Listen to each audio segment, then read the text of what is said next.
নমস্কাৰ মৰ্নিং পালছলৈ স্বাগতম জনাইছোঁ ষ্টুডিঅ'ত মই অনিৰ্বাণ পাঠক অসম সঁচাকৈয়ে ত্ৰিপুৰা হ'ব নেকি অসমৰ চুবুৰীয়া ত্ৰিপুৰাত ত্ৰিপুৰীসকল সংখ্যালঘু খিলঞ্জীয়াৰ ভাষা কৃষ্টি সংস্কৃতি বিপদাপন্ন হোৱাৰ অন্যতম উদাহৰণ হৈছে ত্ৰিপুৰা এখমৰ ত্ৰিপুৰী জনগোষ্ঠীৰ ৰাজকীয় ৰাজ্য ত্ৰিপুৰাত আজি অস্তিত্বৰ বাবে সংগ্ৰাম কৰিবলগীয়া হৈছে ত্ৰিপুৰীয়ে এতিয়া একেই পথৰ পথিক নেকি অসম ত্ৰিপুৰাত প্ৰধান ভাষা বাংলা 2011 চনৰ লোকপিয়ল অনুসৰি ত্ৰিপুৰাত বাংলাভাষী লোকৰ সংখ্যা 63.48% আনহাতে ত্ৰিপুৰীৰ নিজা ভাষা ককবৰক কোৱা লোকৰ সংখ্যা মাত্ৰ 25.90% কিন্তু ৰাজ্যখনৰ ভাষিক জনসংখ্যা ভাৰত স্বাধীন হোৱাৰ পূৰ্বে এনে নাছিল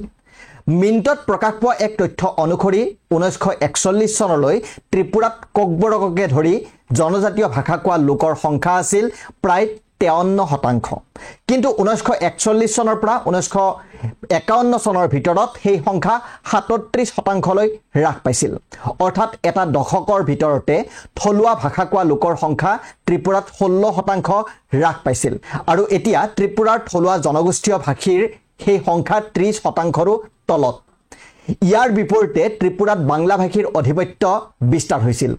তাৰ প্ৰধান কাৰণ হিচাপে চিহ্নিত হৈছিল তেতিয়াৰ পূব পাকিস্তান আৰু বৰ্তমানৰ বাংলাদেশৰ পৰা হোৱা অবাধ প্ৰব্ৰজন এতিয়া আহিছো অসমৰ কথালৈ যেতিয়াই অসমৰ থলুৱা ভাষাৰ সংকটৰ প্ৰশ্ন আহে তেতিয়াই অসমৰ বাবে উদাহৰণ হিচাপে সন্মুখত আহে ত্ৰিপুৰা অসমীয়া ভাষাৰ পৰাই আৰম্ভ কৰিছো অসমৰ প্ৰধান চৰকাৰী ভাষা অসমীয়া কিন্তু অসমীয়াক মাতৃভাষা হিচাপে গ্ৰহণ কৰা লোকৰ সংখ্যা ৰাজ্যখনৰ মুঠ জনসংখ্যাৰ মাত্ৰ 48.38% হে 1951 চনত অসমত অসমীয়া ভাষী লোকৰ সংখ্যা আছিল 57.81% কিন্তু সেই সংখ্যা 2001 চনত 48.80% লৈ হ্ৰাস পাইছিল অৰ্থাৎ 10 বছৰত অসমীয়া ভাষীৰ সংখ্যা হ্ৰাস পাইছিল 9% কিন্তু ইয়াৰ বিপৰীতে অসমত বাংলা ভাষীৰ সংখ্যা বৃদ্ধি পাই আছে 1991 চনত বাংলা ভাষীৰ সংখ্যা আছিল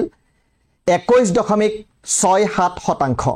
2001 চনত অসমত বাংলা ভাষীৰ সংখ্যা 27.54% লৈ বৃদ্ধি পায় আৰু 2011 চনত অসমত বাংলা ভাষীৰ সংখ্যা 29.91% হৈ গৈ কেৱল অসমীয়াই নহয় অসমত হ্ৰাস পাই আহিছে জনগোষ্ঠীয় ভাষা কোৱা লোকৰ শতকৰা হিচাপত বড়ো ভাষা কোৱা লোকৰ শতকৰা হাৰ 2001 চনত 4.86%ৰ পৰা 2011 চনত 4.53% লৈ হ্ৰাস পাইছে একেদৰে ৰাভা মিচিং তিৱা কাৰ্বিকে ধৰি প্ৰতিটো থলুৱা ভাষা কোৱা লোকৰ সংখ্যা হ্ৰাস পাই আছে অসমত 2021 চনত দেশত লোকপিয়ল হোৱা নাই হয়তো 2026 চন মানলৈ লোকপিয়ল হ'ব এনে পৰিস্থিতিত অসমত অসমীয়াকে ধৰি থলুৱা ভাষাসমূহ কোৱা লোকৰ শতকৰা হিচাপত আৰু হ্ৰাস পোৱাৰ বিপৰীতে বাংলা ভাষীৰ পৰিসংখ্যা বৃদ্ধি পোৱাৰ পূৰ্ণ সম্ভাৱনা আছে কেৱল বাংলা ভাষীয়ে নহয় অসমত এতিয়া মুঠ জনসংখ্যাত হিন্দী ভাষা কোৱা লোকৰ সংখ্যাও শতাংশ হিচাপত বৃদ্ধি পাইছে এইখিনিতে আৰু এটা কথা অসমত বহুতৰ মাতৃভাষা অসমীয়া নহয় কিন্তু সংযোগী ভাষা অসমীয়া অৰ্থাৎ দুটা বেলেগ বেলেগ মাতৃভাষা কোৱা লোকে নিজৰ মাজত অসমীয়াত কথা পাতে কিন্তু এতিয়া সেই পৰিৱেশ বিপন্ন হৈছে নেকি তেনে এক প্ৰশ্নও উত্থাপিত হৈছে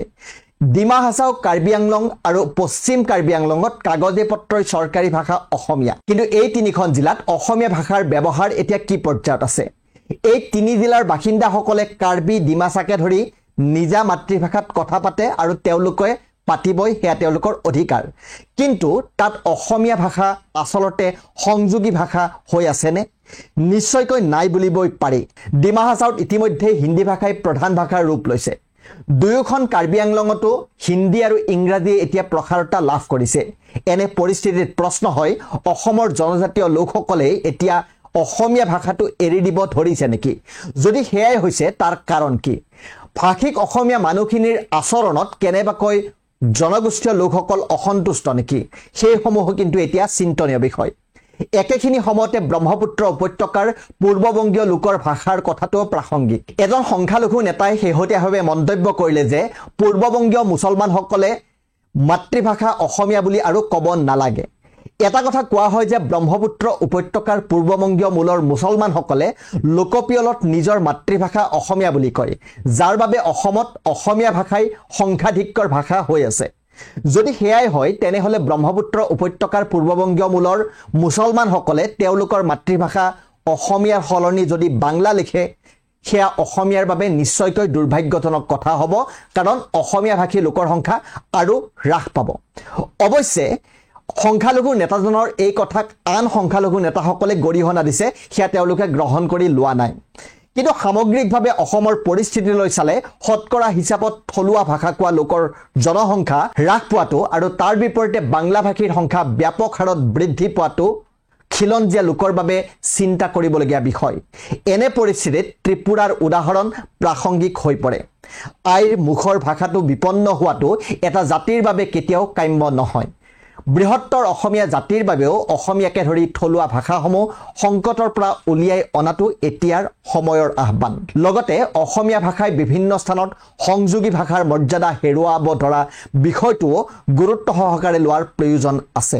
অন্যথা এদিন উদাহৰণেই বাস্তৱ হোৱাটো কোনো ডাঙৰ কথা নহ'ব। আপোনালোকে চাই আছিলে মৰ্ণিং পালছ। আপোনাৰ দিনটো শুভ হওক। ধন্যবাদ।